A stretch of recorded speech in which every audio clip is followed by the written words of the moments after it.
Well, welcome everyone to War on Waste Season 3's launch of the Community Toolkit. It is my absolute pleasure to be here today and to welcome so many of you and our amazing panelists who you're going to be hearing from. My name is Jo Taranto. I'm from an organisation called Good for the Hood, and we're really lucky and proud to be partnering with War on Waste once again as one of the many impact partners who help amplify the work of the show and really encourage people to not just get interested, but really active as a result of the things that Craig is going to introduce us to in Season 3. I'd like to acknowledge that wherever you are, we're all on Aboriginal land, and pay my respects to elders past and present and acknowledge the traditional custodians. The land which I'm on today is of the Wallamadigal, which is the snapperfish people of the Eora and Darug nations in North Ryde in Sydney. But wherever you are, I'd like to acknowledge that you are on Aboriginal land. I'd also like to welcome any Aboriginal and Torres Strait Islander people who are joining us on the call today, and extend my respects to you also. It's been, I think, nearly 6 years since we first saw the wonderful Craig on our screens talking about this issue, and we're back for Season 3 in a week, and it feels like it's the right time. You're all here because you have an interest in the topic, that you are concerned, actively engaged in solutions, trying to engage others in solutions. And the Community Toolkit that we're going to be launching is exactly about amplifying the impact of the show. So there's no better way to launch the show than to look at a little trailer, and then we're going to speak to the man himself.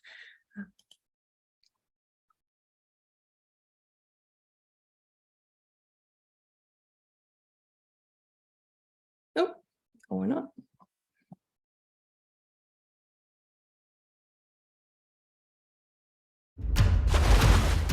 Six years ago, the war on waste inspired Aussies to reduce their waste footprint. The whole of Australia throws this out every 10 minutes. Look at all these coffee cups. We throw this many in about half an hour. Forced businesses, government and industry Hey guys, we've got the new mascot for McDonald's. to step up and increase their recycling responsibilities. We have adjusted the specification of bananas we'll accept in the store. And together we proved we could make positive changes for the future of the planet. You up for the war on waste, guys? It's empty, yeah. But we still have such a long way to go. It's poor. It's terrible. In 1 year, Australia generated 76 million tonnes of waste. In a week, you're getting 20 tonne of waste. No, in a day. In a day? Yeah, in a day. It's time to put the war on waste back on the national agenda. This much plastic waste per Australian every year. That's a lot of waste. That's probably enough to cover this whole beach. In this series, I'll tackle the fallout from the collapse of the National Soft Plastics Recycling Program. How long has this stuff been here? Probably 3 years now. Front up to billion-dollar businesses with a blistering issue they can no longer ignore. We're just bringing back some of your blister packs. Demand better from some of our most well-known brands. Pepsi, Coke, give me a call.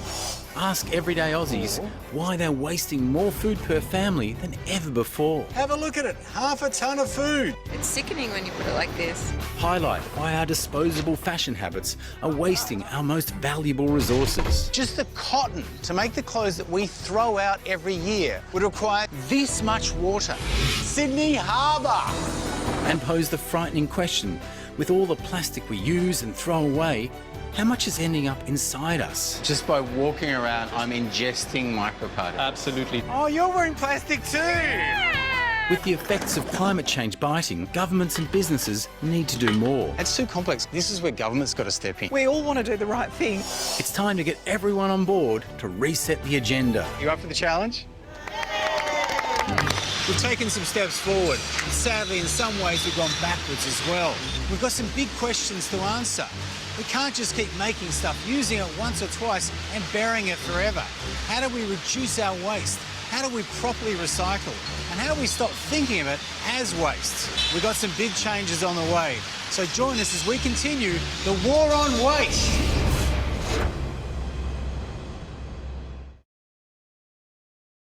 It's pretty exciting. Please welcome the host of War on Waste, our friend and champion of the movement now, I think, unofficially. Hi, Craig. How are you? Hey, Joe. How are you? Really well. Did you ever think that you'd become, man of waste? It sort of probably wasn't on the career. No, I think you'll find the official term from people on the street is, are you that bin guy? Absolutely. I think last time I spoke to you, you're like, you would not realize how many people actually get me to look in their bins or want me to look in their bins, which It's great. I still get lots of questions on the street, which is great. It's really good because, I mean, when we're starting a show like this, part of the thing we're looking for is what are the questions that people have in everyday life? And that remains. So, come up to me and ask your questions. I love it. So it's hard to believe it's been 6 years since the first season, and you came back the following year, did a second, and then, a few things have happened in between 2018 and now. Are you still kind of struck by the amount of change that we've seen in 6 years? Yeah, no, it's been great. It's been amazing and largely surprising. I mean, I think what's been fascinating is that off the shows, people responded really well and started changing their own habits. They would then call their councils and say, how come we don't have this? And then that slowly filtered up towards then state governments bringing in like single plastics bans and things like that. And then the federal government putting actually a lot of money into kind of infrastructure. And one of the reasons we had a gap between the shows was to kind of go, okay, we need to let some time pass and see what's changed. And so we have seen lots of positive changes, but we really also kind of need a re-engagement with the issue as well, I think. And I guess that's why it's probably a pertinent time to have season 3. Was it hard to decide what to focus on? Yeah, look, I mean, it's extraordinary. The kind of list of things that we wanted to cover at the beginning of this series compared to what we actually got into the show. We cut off, there were so many things. It's amazing. 3 hours is a long time in television, but in the waste world, there's a million different issues that we wanted to cover that we didn't. I mean, in the end, we've gone back to kind of the actual themes from the first series. We've gone back to kind of, plastics, food, clothing. But within that, the conversation has moved on. So it's, people are a lot more informed about the simple stuff to a point, although we still kind of answer those simple questions. But we're looking at bigger themes, like within those things, we're looking at extended producer responsibility. How do you make sure that the producers are responsible for the waste they create? Like, how do you bring in design to try and design out waste? Like, the reality is that we give tips for what you can do yourself, but once you're standing at your bin with your recycling item, or once your council's picking that up, most of the decisions that have been made about whether or not that will be recycled or whether it can be reused and that have months or years beforehand. So we are looking at kind of saying, here's what you can do, but also here's what other people need to do to actually make the system work. You've mentioned that there has been a lot of progress. And I think the one thing that's been obvious when we've spoken to councils and organisations is that, it did really seem to accelerate the conversation and make it obviously very mainstream, which doesn't often happen with environmental issues. So that was really exciting. But we've seen, some really quite disturbing statistics coming out particularly around the scale of plastic production, and the forecast in terms of that it will potentially double for Australia in the next, 30 years. How do you sit in the space of between sort of feeling positive and also feeling really weighed down by the weight of the systems change that we need to see? Look, I oscillate, like I think most of us as well. I mean, we also try to in this series. I think the conversation on climate change has come along such a long way now as well that we kind of try and show the interactions between waste and climate as well. But when you come, and plastic is one of those interesting things, plastic obviously is made from fossil fuels. We look at the fact that now over 60% of our clothing is made from fossil fuels, so that is depressing as a starting position. And, when we see recycling rates in Australia of about 13%, we're not doing enough. In some ways, I hope that the very public kind of collapse of REDcycle pushes for a much better kind of systems change approach. It's not just about collecting that waste. We actually have to have a way to recycle or to deal with it. Now, obviously avoiding is the first step, and that's sometimes the hardest part. I think that it is frightening that we're going to be ramping up our plastic use that much. We need to be paring it down. There needs to be some kind of price on plastic so that you only use it when it's absolutely necessary, which is the opposite of what we do now. We kind of use it for everything. It's just so simple and cheap. But if we are going to be using plastic, we do need to have far better systems to actually deal with it long term. And there's some interesting investments. I actually think, like, the show's coming out now, we're in a kind of interesting place because in terms of your soft plastics and that, there's not a lot of solutions right now. But in a year or so's time, there might be a lot more coming through. There's a lot of investment happening in that. So look, there's positives in the future, but we cannot be scaling up our plastic usage to that extent. It is frightening that that's the predictions.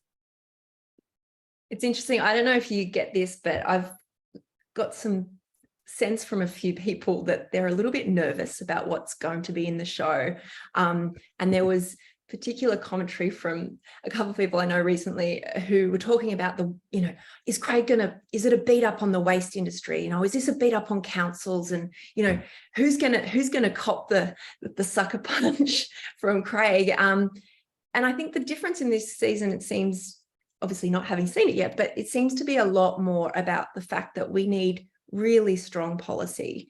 Am I right in saying that? It's still about individual action and community action, but yeah, absolutely, like you said, that's the case. It's absolutely, and I don't want to suggest that individuals can solve some of the waste problems that are out there. Some of them really, the way you can solve it is by absolutely getting on the phone and writing to your politicians every day and asking them about it, because, and also keeping the pressure up on business as well. It's been extraordinary to see how effective that actually has been. The public kind of putting that pressure on business to find better solutions has been a crucial part of any change. It's a difficult one. Like, the war on waste is a difficult balancing act, because you say about punching up on the waste industry, right? It's a difficult thing. There's kind of people out there that every time you see a story about a REDcycle falling over, or you see a truck pick up two bins together, there's a group of people who want to presume that everything goes to landfill, right? That there's no recycling, everything goes to landfill. That's not the case at all. So we have to show, yes, where are things being recycled? And for instance, like PET bottle recycling and recyclability and circularity now compared to when we first started the show, miles ahead. We've got much better on that front. But you also have to be realistic and say, hey, we are only at 13% recycling rates for plastic, and that's fundamentally not good enough. How do we get those up? So it's balancing that thing of going, no, not everything goes to landfill, but a lot of stuff that should be being recycled or should be kept out of the system in the first place is still there. And so, look, that's the balancing wire that we take in War on Waste. We're not a show that's black and white. We show the grays. We try and do that. We try and be very honest with people about when it's working and when it's not. And you must have some hopes about what you'd like to see come from the show, because now that you know what's possible, you know that this really has shifted the conversation. You probably don't, you're a pretty humble guy, but I don't think that you can underestimate the impact. And I know so many people said this show changed it for us. We've been trying to say all these things for so long. So knowing that it has an impact on Australian policy and communities, what is it that you're really hoping shifts after this season? Look, I think that the shift that comes is not because of the show. It's from the community response and how they then play that out within the political space and within businesses. That's where the real response comes from. I hope that we get enough of a kind of drive from this to make those kind of fundamental changes that make, just say our interest in this is 6 months to a year for a lot of people, right? We have to make big changes in building infrastructure and changing the systems during that period. That means that when we lose interest and shift our focus somewhere else, we still are doing the right things and the right things are happening. And that's why we have to really put that pressure on politicians. And there's some really interesting stuff coming out now. There's some interesting stuff coming out at the federal and state level. The environment ministers are meeting. There's a conversation about moving from voluntary to mandatory models. There's a conversation about tracking recycled content and that, which was announced yesterday. So the momentum is there. So if we can use this moment to keep that pressure up and keep that momentum and change it into actually, get it to actually make the changes happen, to go from kind of there is sometimes in this space there can be, and there was over the last few years, there was occasional press releases were kind of the most important part of the process, not the following up. If we can make it so the press release becomes a reality, then we're in a really great position. Yes, it's the power is not in the press release generally, is it? No. So Craig, you've mentioned the 3 areas of the show, which I think has sparked a bit of interest from people. We also have the Logies coming up, and I know that you've enjoyed those before. So one of the questions that came to my mind was, which of these outfits will you be wearing to the Logies this year? Let me say, I'll be wearing something even better than those to the Logies this year, but it will be plastic related. Excellent. I'm very excited. It's what we need. Probably the first time I've ever had something to wear to the Logies other than an op-shop suit. Excellent. Well, we'll keep an eye out for that. The timing is perfect. I guess because we have so many councils in the room, I wanted to direct people to the impact report that was produced at the end of season 2 by ABC and UTS, which really tried to understand what some of those systems changes had been as a result of the messages and the groundswell that came after the show. And particularly because you have so many councils there on the call, I thought if you haven't already had a look, it's a great opportunity. That QR code will take you straight there. But there's no question that councils really have been part of that systems change. And we know that councils often are the ones that can respond most quickly. So if there is something that councils could be involved in, Craig, is there anything that you can direct them to from the show that you'd really think is a compelling moment for them to be part of? Look, there's a couple of things, I think, just in terms of questions that are going to probably come to councils after this again. I think definitely after episode 2, that question about food recycling. I know that there's been a large increase in councils moving towards FOGO and moving towards food recycling, but I know it's also a slow process. They're often caught up in contracts and that. I think there'll still be those kind of questions coming through, obviously. I think that it's interesting because on the soft plastics front, we're in this interesting middle position right now where we have limited capacity to deal with it, but we're trying to bring in much more capacity. And to kind of go to that next stage, you kind of have a debate about whether we move from drop-off systems like your Coles and Woolies to curbside systems. And I know we look at the Kirby curbside system, but I know there's the AFGC is also doing pickup systems in Melbourne with councils to do those kind of trials. Now, that's probably going to lead to people kind of calling up and going, how come our council's not doing this curbside system? And the answer is obviously that right now we don't have the capacity to deal with that at the moment. But the longer term, in the next few years, we may need to have, we may be able to move to a kind of curbside system. And I think that's going to be one of the conversations that councils have to get, I think, ready for in terms of after the show. And look, it's interesting. I would also just be ready. Like a lot of the questions I still get are really simple questions. They're really questions about, hey, Craig, can I put my pizza box in the recycling bin and that? And we try to, in the show, deal with some of these questions, and we try to give the most simple answers, but we recognize that frustratingly enough, and I know there's a move to harmonization going on at the federal level now. There's some studies going into that, but at the moment we understand that often you have different councils have different answers to these things. So, having those really a simple place where people can go and have those answers, those questions they have answered really simply is a really great thing for councils to be able to do. So can I have that kind of thing going, hey guys, Warren Way said this in our area, it might be slightly different. Here's the kind of code where you can go to and get all the really simple answers about recycling in our area, because they really do come up constantly. And you see when we deal with Wood Street, there's still those simple questions that front of people's minds, but also the more complex questions come up now. A lot of people have moved on, they're well and truly past those first steps, and they're like, what can we do about closure recycling? What can we do about this as well? So look, any kind of having a simple landing point for people to get those kind of answers in your area, I think is really useful. Fantastic. Well, Craig, we're going to check back in with you in a second after we have a quick chat with our other 2 panelists. But thank you so much. I think you've already got us pretty excited about the possibilities, and I'm really looking forward to particularly the beautiful story of Wood Street, because it's a part of my community in Sydney, and so I know that it's going to be a really compelling They're a lovely thing to bunch. watch They're very them good. go through their challenge. So I guess I wanted to, on the back of what Craig's just said, and by all means, please put, yes, all of the QR codes and all of the links that I'll have, I'll put the links down in an email afterwards. So everyone's getting a bit nervous. It's okay. I will make sure you have those links. I was just going to say, exactly what Craig said, what we've seen from the show is that you get a lot of people who are very, very aware of their own individual actions and have got to that point where they've kind of done everything they can within staying sane and not going completely off grid and completely zero waste in every way. They've got to a point where they've really tried to reduce their impact, and yet they're energized to do more. And I guess that's where our toolkit and our toolkits in the past have come in. It really is an opportunity to give people somewhere to go when they are excited enough about the prospect of doing something in their community and they want to know what that might look like.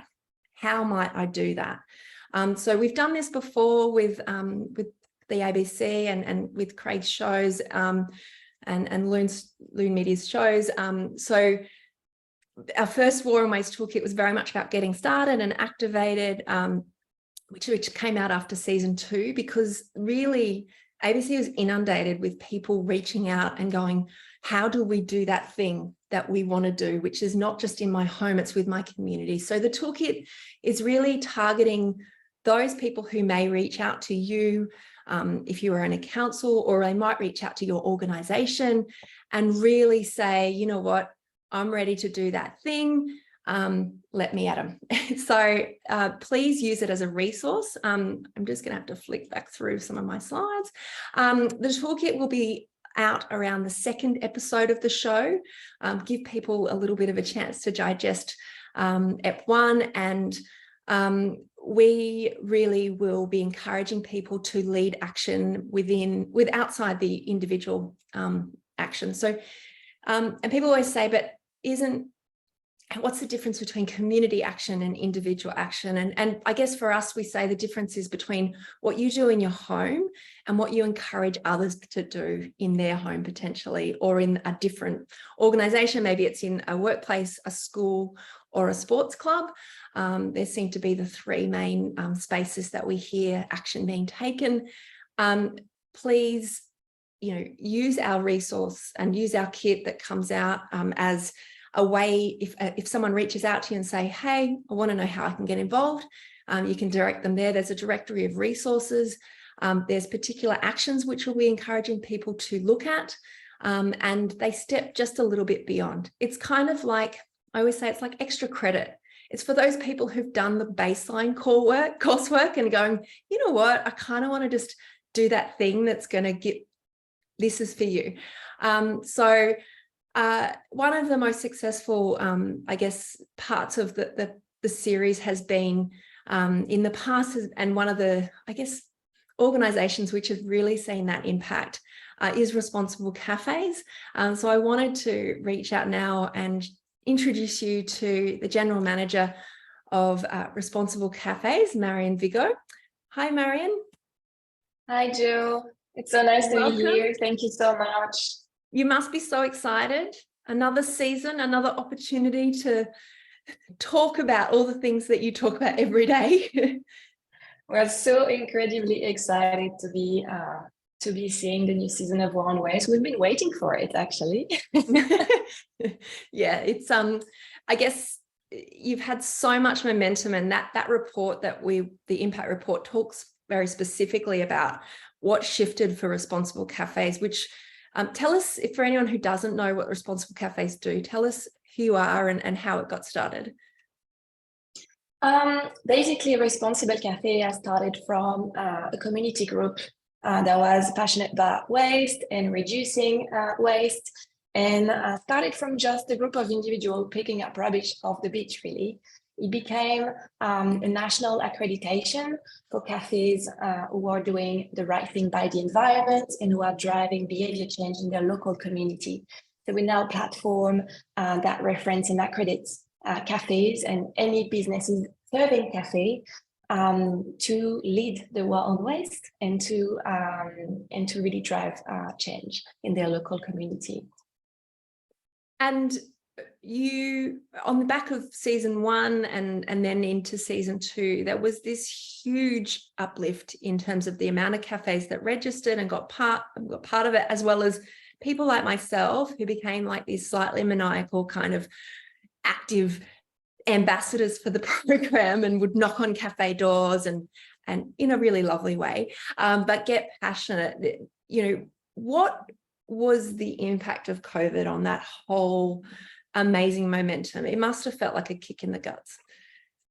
Yeah, I have to say, so the impact of the show was incredible for Responsible Cafe. After season 1 and season 2, we got over 4,000 cafes that jumped on the platform and registered as a Responsible Cafe, all pledging to drive change with their local community. We saw an incredible uptake in terms of the credibility that we had with educational materials and all the campaigns that we were running on the national level. And with COVID, of course, it has been a huge step back, mostly because of regulations and lots of cafes going back to using disposables and refusing reusables. It's been a massive setback. We actually, so it's moving forward now. Of course, lots of things have changed, but I'm still extremely frustrated when I see cafes still serving all their coffee in disposable cups for people who dine in. Don't know what you think about that, but this still drives me crazy. I feel we're just really back on track now, and every cafe should still should be able to offer a reusable option or a dining option. And so this year, there is a focus on plastics again and single use, as part of that conversation. You've been part of developing a campaign that can piggyback from the show. Can you tell us a little bit about BYO Friday and what you're encouraging people to do, and what that would, how councils potentially or other organisations can use this campaign? Of course. So basically, as part of the education work that we do with the community and with all the councils that we work with, we've launched a new campaign called Bring Your Own Friday in partnership with the ABC in the new season of War on Waste, but also in partnership with 8 fantastic not-for-profits that are doing incredible work in that space. That campaign aims to encourage anyone to reuse on a weekly basis every Friday, to introduce that habits and continuity towards jumping back on board of reusable. So it can be around just grabbing your coffee in your reusable cup every Friday morning before you head to work, or taking your own lunch in your reusable container, or not forgetting to take your reusable bag when you go shopping. And we believe that by having people on board with that campaign on a weekly basis and having that continuity, it will really embed some habits, and habits are what leads to driving change. And so we're hoping that with Bring Your Own Friday, that has started in July for Plastic Free July and will last until the end of 2023, we'll get much more people back on board with reusables, whether it's in the office, in council's office, or in business's office, or also at outdoors events on weekend, like market weekends or any events happening. We get more and more reusable happening, and we've got already I think we've got over 250 organizations that are on board pledging their support to Bring Your Own Friday. So that's incredible, but it's not over, it's just the beginning. So watch that space. It's very exciting. And we would encourage, people always say, oh, it's just for individuals. It's like, that individuals can go and talk to their local cafes, or, you could go and partner with your council. And I'm sure no council's going to say no if you want to go out there and spruik this campaign to your community. So, I definitely think it's a really beautiful and so simple. Like most of us would go, what do you mean reuse on Friday? You reuse every day. But you're right. It's we've got to get people back into the habit and start small. So It it's is a such a first gentle step. little step in the right Exactly. direction. Exactly. Fantastic. Marion, And is there anything else you'd like to see come out of this season? Of course, I would love to see, so as responsible cafe, would love to see more cafes accredited, of course, because in Australia there is around 26,000 cafes and we are up to over 5,000 now. So we believe there is much more room to get more cafes on board. And we would love to see more council support as well in all the initiatives that we're taking, especially in all the educational resource that we're creating, and get that movement towards the reuse revolution really growing nationally. Exciting. Well, let's hope we get that. Let's hope we can. Let's smash it. Let's put a stretch goal of 10,000 cafes, Marion. I don't think I'm over. Yeah. Okay. Excellent. You heard it here first. We just had a really interesting comment just saying that, you know, a lot of people are working from home on Fridays. And, you know, but having said that, the number of neighbours you now see walking home with the single-use cup is disturbing. And I would absolutely echo that. Everyone comes for their working from home and it's like, you've just left your house. You don't even have the excuse that you forgot your car.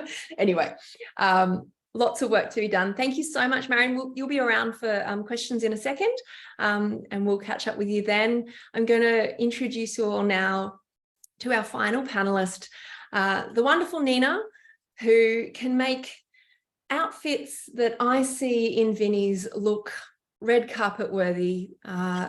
I have been op shopping with you, Nina, and it is a wonder. I feel like I bought things on that trip that I would never have bought on another day.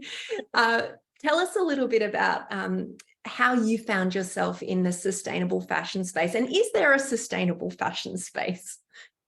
How I found myself was pretty organically. I think I was meant to be in this space because my life experiences kind of put me here. So I grew up in the US when I was very little. My mom and my brothers and I used to watch classic movies, and I saw Audrey Hepburn, and I fell in love with, you know, vintage fashion, which of course you find much of it in op shops. So that sort of put me on a track to secondhand and vintage shopping. When I was a teenager, my family, we moved to Nigeria, which is in West Africa. And a lot of clothes that don't sell in thrift stores get exported there. And for me, this was like Aladdin's cave. It was like treasure, right? Because like vintage wasn't trending. So I got all the amazing dresses, like 50s dresses and ball gowns and stuff like that. And I loved it. Little did I know that that was going to be my future career growing up at the time. So yeah, it's pretty cool. And it's just so much fun. It is fun, and I think that's the bit that really gets people, is it's the thrill. It's almost the thrill of the chase, isn't it? Which is why it's so exciting that you've been part of the impact campaign this year as well, spruiking the amazing clothes swap movement, and your ability to host them and for people to get involved, attend, or actually set up their own. Can you tell us how a clothes swap works? For those, it sounds so simple, and it probably is, but yeah, what have you noticed from setting up and organizing these events? I've learned a lot. I've been doing them for over 12 years. And the truth is that no one swap is the same as the next. It never happens that they're identical. The point is, you know, you want people to have a good time. What happens is everyone brings items they have at home that they don't use anymore. So quality items, because we all have them, we all have excess. And you know, usually for me, it's about 5 items. Everyone brings 5 items. And we set up a kind of like shop where we have a clothes, you know, a rack for dresses, a rack for coats. You know, we have stuff on tables as well. If we don't have space, we put it on the floor. So it's clean, doesn't really matter. And, you know, we start the swap kind of at the same time, and pretty much everybody's shopping everybody else's stuff, which is so much better than buying brand new stuff, right? Especially buying fast fashion. And it's great because it provides this safe space where you can try on different styles. You know how you mentioned we went op shopping, you know, you're trying on stuff that you typically wouldn't try on. So a clothes swap is a good environment to do that without feeling silly or feeling judged because you're not in a store. And it's a good time because you wear something and you love it, and someone comes up to you like, oh my gosh, that belonged to my mother. That, you know, she had that before I was born. And it's just this beautiful connection. There's a story to it. There's a connection. It's not just, you know, about getting clothes. There's just that community sort of effort. And the thing with swaps is that they're a good, I call them gateway drug, quote, into the world of sustainability for a lot of people, because some people just come, you know, because the clothes are affordable, but then they end up learning about the fashion waste issues and textile issues and sustainability, and they become advocates. And I've seen that happen so many times. So tell us what the issues are related to textiles, because I think a lot of people are aware that there is a problem, but they're not quite sure. I know that Craig will explore that in the series. Mm-hmm. I heard you speak the other day about not just fast fashion, but something even faster than fast fashion. What are the environmental impacts and social impacts of an industry that is beyond fast fashion? Oh gosh, it's currently it's become one of the most polluting industries in the world. You know, there's 8 billion humans, and we're producing about 150 billion garments roughly. So it's not surprising 87% of that is going to landfill. So you can imagine the waste implications of that, right? If you want to bring those figures closer to home, in Australia, we're importing about 1.42 billion garments. And 2/3 of that is going to landfill, right? And which makes us, unfortunately, the second biggest consumer of textiles in the world per capita, which is not a good place to be in. So, you know, and then there's microplastic issues involved, there's biodiversity issues involved. But with regards to, you know, war on waste, what's fantastic is that it's covering plastics, right? And over 60% of clothing and textiles are made from plastics, right? And to the point where, you know, when it comes to microplastics,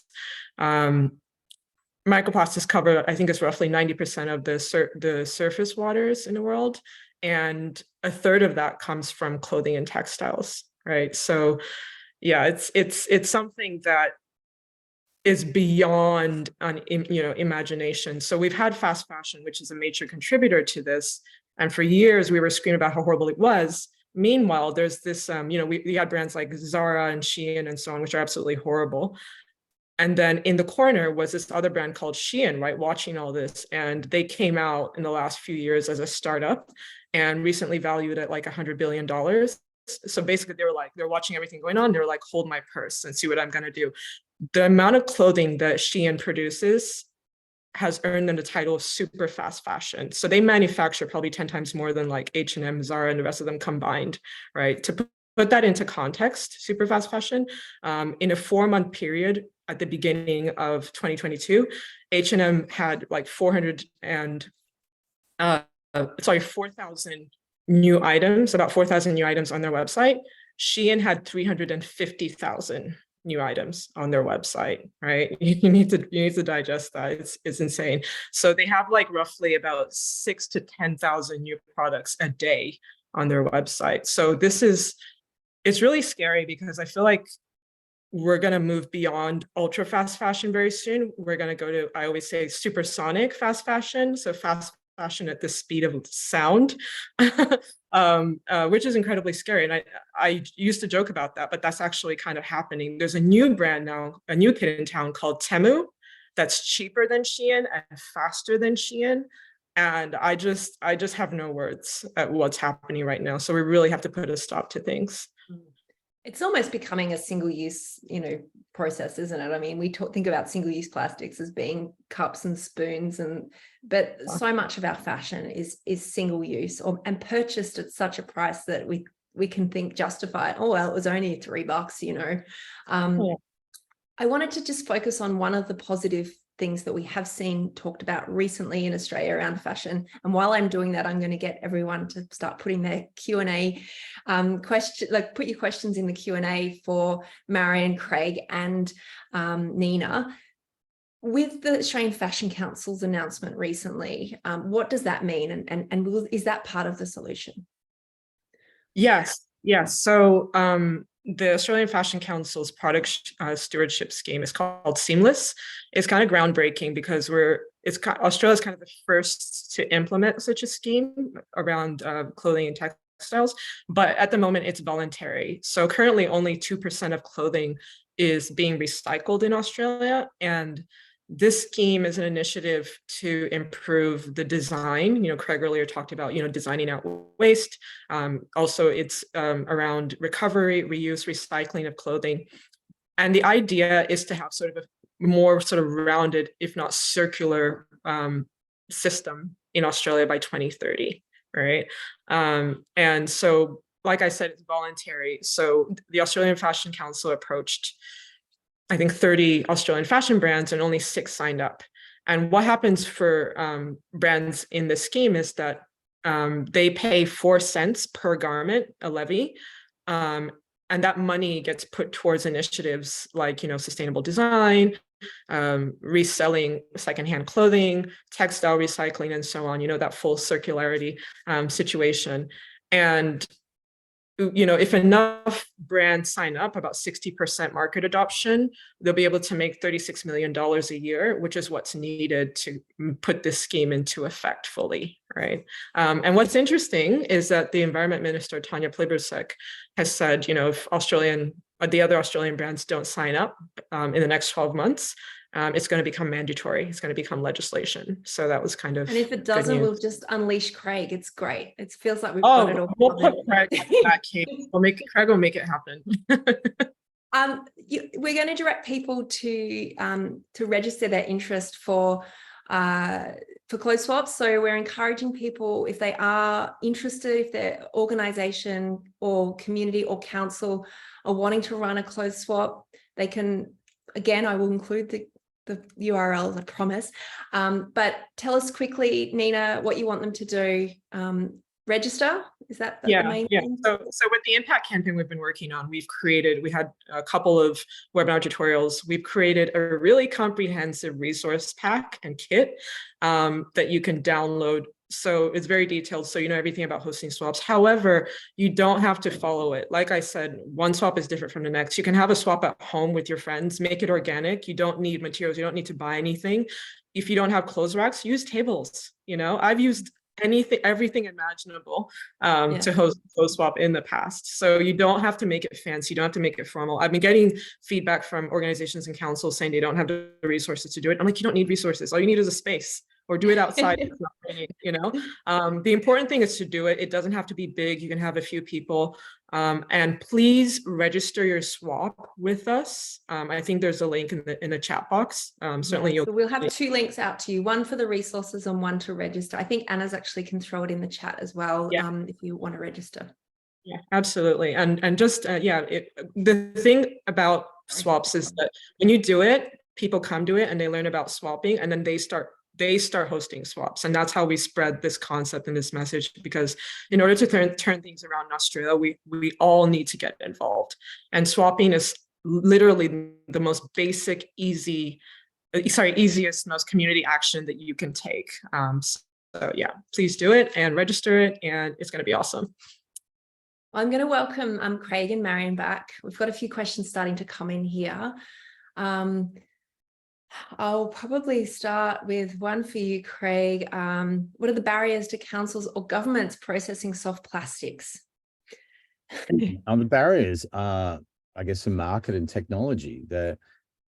It's very cheap plastic. So one of the things that's interesting that happened that led to the collapse of recycle is that we kind of banned exporting plastics overseas. So kind of better grade plastics became cheaper in Australia. Soft plastics are really the hardest thing to deal with, which is why kind of the potential of things like chemical recycling or advanced recycling is being looked at, because it can hopefully deal with things that are contaminated. But even within soft plastics, there's contamination. Like you've got to take out PVC, otherwise you can't properly recycle it. So it's a ridiculous system. So I guess the thing is that you need to have an incentive structure. You need to maybe have it that every bit of plastic put in the market, costs an extra cent, and that gets invested in actually recycling it. You need to have an actual reason to recycle it. At the moment, there's not enough of a market. There's not enough price in plastic. There's not enough an incentive to actually recycle it. And for the council scale, it's kind of too small, really. We had another question, Craig. Well, I've got you. Does the War on Waste talk about the exportation of textiles and the impacts on the communities who are having to take those? We don't actually cover the export of, because we didn't have the budget to go overseas, but B, there was a very, very good foreign correspondent done on that. So have a look on ABC iView, look up the foreign correspondent that looked at, I think it was Linton Besser, looked at clothing that was sent overseas. And yeah, unfortunately, we only resell about 16% of the stuff that's actually dropped off at op shops in Australia. A lot of stuff is then reprocessed, or some of it's sent overseas. And that's part of the problem we look at here, is that charities can't deal with the amount of waste we're creating in the clothing space. We're buying so much more of it, and we're wearing it less and less. And that's what's leading to this kind of waste problem. At the moment, we don't have enough recycling for it. We can't deal with it through charities. So we have to reduce how much we're buying. We have to wear it for longer. So look, yeah, no, we don't specifically cover that, but it is, as I said, have a look at foreign correspondent on that. And last one for you, Craig, at the moment is just around regulations for companies. How hard is it for Australia to legislate against companies like Shane? And is it, I can't even say, I feel like I call it Shane. It's not Shane, is it? That's the Australian version of Shane. Yes. A Shane haul. Is it doable, Craig? Like, does it just take political will, or? Look, it's difficult on that front, because like if you look at it, so there's 383 million tons of clothing comes into, or is sold in Australia each year. Only 10 million tons of that comes from within Australia. Most of it is coming outside. So when you look at, for instance, the Fashion Council stewardship thing that Nina talked about, you've got to have an actual charge on exported clothing as well. You cannot just charge those that are domestically making clothing, because they're a tiny drip drop in the ocean. So look, you have to have some kind of thing that places a cost on, it has to place some kind of responsibility on the people bringing the products in to pay for the end waste disposal. And that's whether it's blister packs, whether it's clothing, whether it's plastics, whatever it is. Unless you have that there, then you're not going to have it. So yeah, you can do that. It just takes political will, I guess. And political will only comes from pressure from the community. As several politicians have said to me, we don't lead, we follow. They're trying to follow you. It's the kind of inspirational message we like to hear, isn't it? I've got a lot of questions about fashion, and then I think we've got some plastics ones as well in there, which I'll direct to you, Marion. Who are the 6 brands that signed up to the scheme? Nina, I know you're at the launch, so you probably can rattle those off. Yeah, so David Jones, Big W, Lorna Jane, Rip Curl, R.M. Williams, and The Iconic. Okay, thank you. Well done. Brownie points there. We've got there's a question here about, in the fashion space, we hear that we're the second biggest consumer of textiles, but there's not a lot of information around why we are. Is it because we per capita have a small local market in comparison to the rest of the, per capita we have a small local market, so why? Why, Nina, why? Do we have another hour? No. I don't, to be honest, I don't know why. I can't say why, but online purchase has a lot to do with it. Personally, this is my personal opinion, okay, so don't take it as gospel truth, but I think Australia has one of the highest standards of living in the world. We know that. So we can probably afford, the average person can probably afford more than the average person in another country. So I think it's easier for us to afford, super fast fashion, ultra fast fashion, especially online, compared to other countries in the world. So that's my personal take on the situation. Yeah, I think, Nina, you're right. Yeah, we're spoiled. The short answer, we're spoiled. We're remarkably wealthy, and everything has become super cheap, so it is becoming a kind of disposable item rather than something of value. Yeah, like a t-shirt is like tissue paper now. You wear it once and you throw it away. So. I think I'm gonna roll the dice here. I think Nikki Martin from Clean Up Australia Day, did you want to ask a live question? Do I dare? You've got your hand up. I can allow you to talk. I'm going to allow you to talk. Hey, there she is. Hi, Nikki. Thank you. Hello, surprise. Look, I just want to say congratulations to Craig and to you, Joe, and to everyone involved. Hi, Nina. Hi. It really is, you're doing so well. Clean Up Australia is obviously best known for One Day of Action, but I just wanted to say that we're here to support Australians taking environmental action every single day of the year. There's a wealth of information on our website at cleanup.org.au about how you can step up every day. So no, congratulations. Here to help in any way we can. Thank you, Jo. You're awesome, Nikki. Yes, you can help fix the other end when we don't do so good. It's such a chicken and egg thing, isn't it? But yeah, such a powerful movement. Clean Up Australia Days. You know, as much as I'm sure, like all good not-for-profits, you prefer not to be around and solve the issue by now, still going strong. So thank you so much, Nikki. It's great to see you and have you here. A couple more questions.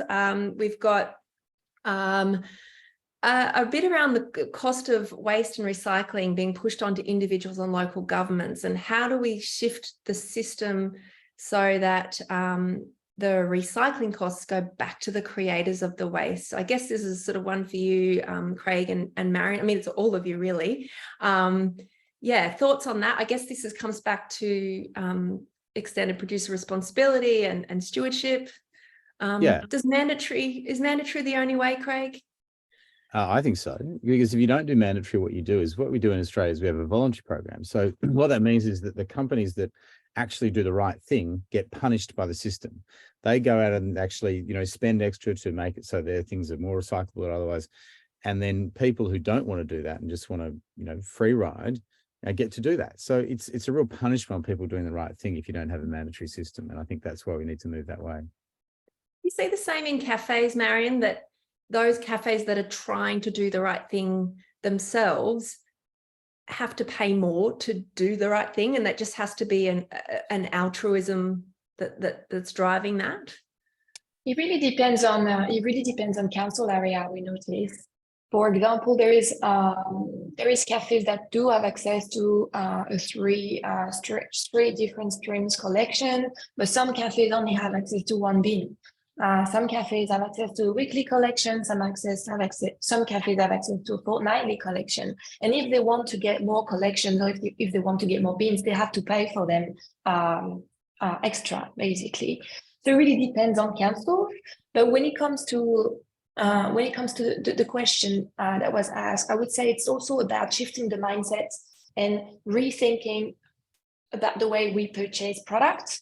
In terms of cafes, many cafes are now shifting to purchasing in bulk or opting for those reusable systems where they get coffee beans delivered in tins, so they don't have to purchase pre-packed product as such. They can get for bulk deliveries of milk, for example. So it's all about shifting that purchasing mindset as well. And it can apply to also consumers. When going to supermarkets, can we opt in for something that has less packaging involved? Can we reach out to brands and ask them to offer less packaging around the product they sell? Those actions really start at the top of the funnel, really, to reduce in the first place.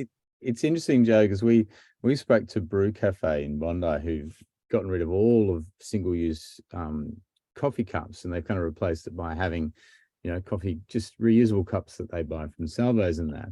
And it was amazing to hear how much they used to spend on single-use cups, and you know, it was huge. So they've saved money by essentially trying to change the habit of their kind of people that use the cafe, and they'll let people take home the kind of porcelain mug and bring it back another day, and that kind of thing. So, you know, you can actually save money if you make some of these changes, but sometimes it does change. It takes that habit change, really. It's the same as, you know, you save so much money if you use a reusable bottle.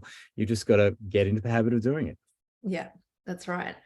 And not leave it in the back of the car all the time, Jo. I've got a really interesting question. I think it kind of plays into what we're dealing with. Is why are we helping support collection of things like soft plastics and textiles when we don't really have a great solution for it to go somewhere? I guess, I don't know if anyone wants to answer that, but, you know, why does council have textile collection if the solution is to ship that textiles overseas and just hope that we're dealing? Is it just the least worst solution at the moment? Maybe Nina, I'll start with you. I'm not sure why. I mean, obviously with, seeing everyday waste is going to make, well, for most of us, or hopefully everyone one day, make you want to do something about it, right? And as what Craig alluded to earlier, we need governments to put, individuals can't change the systems. We need governments to put things into place, so it's kind of like wish cycling, and you see something that's a major problem, and with the looming climate crisis, you want to do something about it. We need to do something about it. And you as a person or as a council, you can only do the best you can, which is collate all this waste and hope that someone somewhere will do something with it, recycle it. And if that doesn't happen, which sometimes it doesn't happen, fortunately, we just need legislation on that. We just need governments to take control and create systems where we have fully circular. Yeah. Anything else, Craig, on that one? The least worst solution? Look, it's really difficult in this space because you're often sometimes looking for it. And yeah, the solutions that are out there are not often the best. It's one of the reasons in fashion we say buy less, import less, yes, exporting overseas is not entirely bad. It does lead to greater reuse, and maybe it's seen as better than landfilling here. But if you don't have a proper system to follow up how that's been dealt with, what happens is that some of it gets reused and then some of it gets probably literally incinerated in the middle of a field. So that, overall impact of that. So, I think a lot of questions come through to councils about, the overall, have you looked at the whole process here? And that's something really important to do. I'm going to just ask a couple more things while we've got a couple more questions, but I know we need to wrap. I just wanted to share that we do also have some assets with Craig looking amazing that the ABC would love you to share as part of your comms. So if you've got, if you want to encourage your residents or your members or people on even through your own personal social media to watch the show, we will provide a link to that as well. We'd also encourage you to join the ABC's War on Waste mailing list so that season 4, perhaps, I don't know, maybe we've had it solved by then, Craig, I don't know, season, that you can stay in the loop for other impact campaigns. If you have something really positive that comes out of this series that, you can let people know, because we only know the impact that we know, and we certainly know that the ripples of change are far bigger than what we can capture, but the more information that comes back in this community, and it really is a community. In 6 years, the people who've been on that journey are still on that journey for the most part. So it's really great to see. So please subscribe. Again, I'll provide all the URLs as URLs and not QR codes. But please do that. Last question for anyone. We will, if you've got any other further ones that you really want answered, then pop them in. I'll save the chat and we'll see how we can go. Trying to pick a really good one. I think sustainable textile fabrics is going to go too deep. Any information, Craig, that you're aware of about how the 4th bin is going in Victoria? Have you heard about the 4th bin, the glass bin, the purple bin, and is it a winner? I would say it's extremely unloved by most of the industry. Right. Sustainability Victoria on the line somewhere here. Then maybe they want to jump in. So not hugely popular. I'm not an expert on the. No, that's fine. Maybe someone else from there can jump in on that. Container deposit scheme is having a lot. I mean, container deposit schemes are having a far better impact in kind of getting cleaner streams for recycling. So they've been very successful. Victoria's obviously behind in that, but yeah, I'm not sure of the results of the 4th bin. I want to thank our panelists for being part of today. It's an incredibly busy time for all of you at the moment, so I'm so grateful, and I know all the attendees are as well. There's plenty of resources, plenty of ways that you can be part of this campaign. Our toolkit will be out to you in 2 weeks. Please make sure you tune in next week. Craig, episode 1, is it a spoiler to tell you what the first step's about? No, it's not at all. It's the first episode is the plastic episode. We'll look at the soft plastics problem. We'll look at blister packs. We'll look at a lot of other issues. So yeah, enjoy. We look at microplastics. We look at microplastics in my body. It's gross. Watch anyway. Look, if that's not a compelling call to watch the show, then I don't know what is. Thank you all so much. Really appreciate it. Please stay in touch. Please amplify the impact of what the show will do. Direct people to the resources, direct them to BYO Friday, clothes swaps, to our toolkit, run an event, host a screening. I know Canterbury Bankstown are already on the way there. So be involved in something that helps get those messages through. Like Craig said, we might only be talking about this for another 6 months. Let's make it a really big 6 months and see how much change we can create in that time. Thank you all so much for your time, and we'll look forward to seeing you at the next thing.